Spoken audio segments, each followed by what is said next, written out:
Can you hear that, Hector? Yeah. Something big on this particular reading style in your house. Without disturbing things too much, I just want to come and talk to some of the people with here. Okay, my name's Mikey, we're documenting this. Can you tell us what's going on at the moment? Okay, well we've got a bunch of the Geek Squad over there, with all their Macs doing sort of the detailed programming, sort of scanning something in with a mobile phone and seeing if they can recognise the barcode based on the quality of the image. And we've got someone doing the website. This is sort of the more creative side of things, where we're looking at the implications of this sort of thing, because when you start tagging everything, the implications are immense. You could, it's starting from what you could tag to what sort of information can you tag things with. So we're getting a bit philosophical and think we might start with something generic because we don't know what sort of information people want to start with. I guess a lot of it depends on whether people use things. Exactly, and we can't predict that.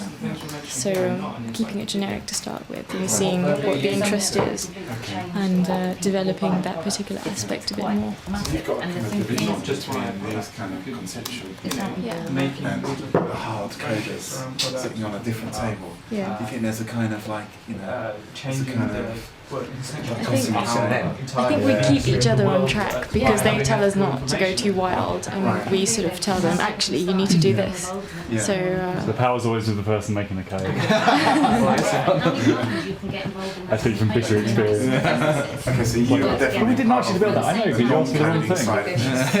Talk to these coders. Isn't that great when you're the only one who can do that? Not yet, actually. I didn't hear what was being said before. Deep in this discussion I don't here. want to disturb the processes going on, that's why I just came in with this corner. I feel a bit like David Attenborough, actually. Remember the one with the mountain gorillas? Here I am. I need to make... Yeah, anyway, maybe I should, what's your role in this? I'm part of the creative squad. Yeah. So were you one of the original people that came up? No, we just leveraged. Why did you try to sort of get involved in this project? This project stood out for me because I could see the potential. It seemed something scalable, something that the possibilities are huge, as I mentioned.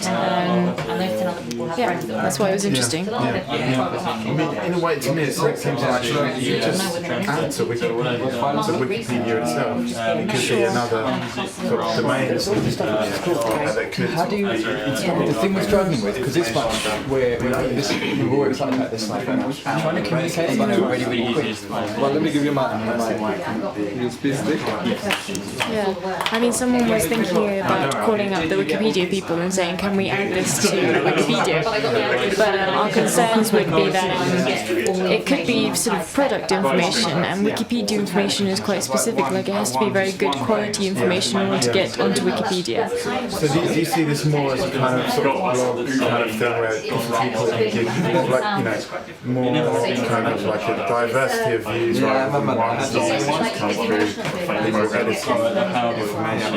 I don't think any of us really know what direction it's going to go in, which was why we're going to keep it very, very generic and see what emerges. Well, I'm going to come and ask that question a bit later on. I'm going to talk to the people with the power.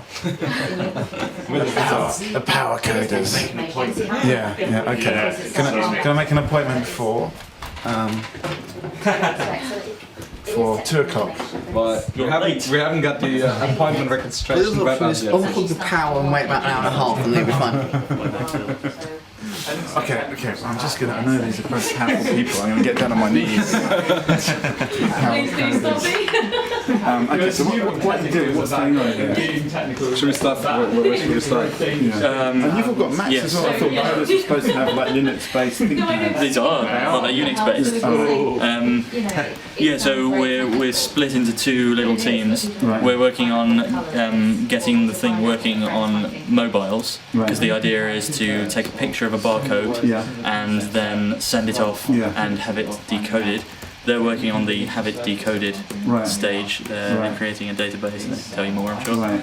Is there like a database of barcodes that you can just Kind of. So, Kind of.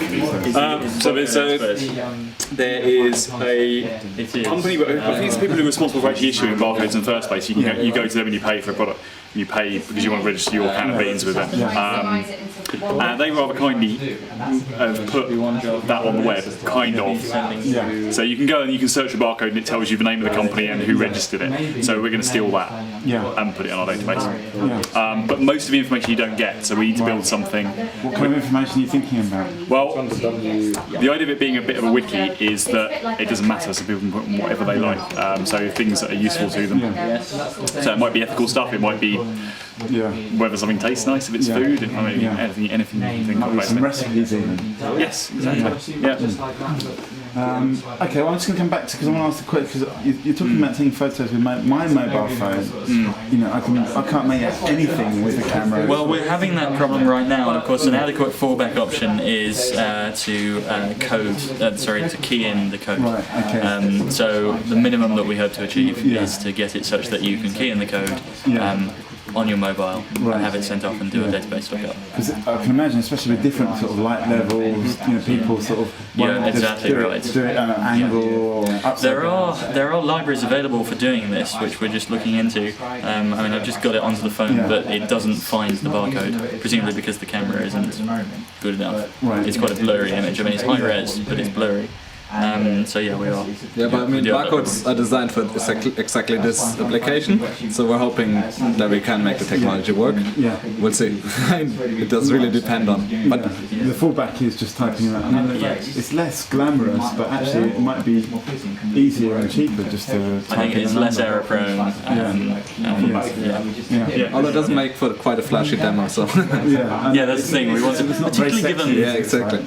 given that the libraries are available. Yeah. You know, given that they're out there, to have the phone to have like a laser reader on every phone. Yes. Well, I think in Japan, they've got these things called QR codes. They're much more widely adopted over there, and most mobile phones do have reader software for them on there. How cool is that? It's fantastically cool, and you end up with these things on billboards and walk around, take a picture, get sent off to a URL. We don't seem to have that. Well, we're just a few years behind, so. Yeah. Okay. Anything else you want to add before we move on and talk to the woolly-headed people over there? No? Okay. Okay. We're gonna speak to the people who actually Translate whatever we said to them. Yeah. You want me to do it?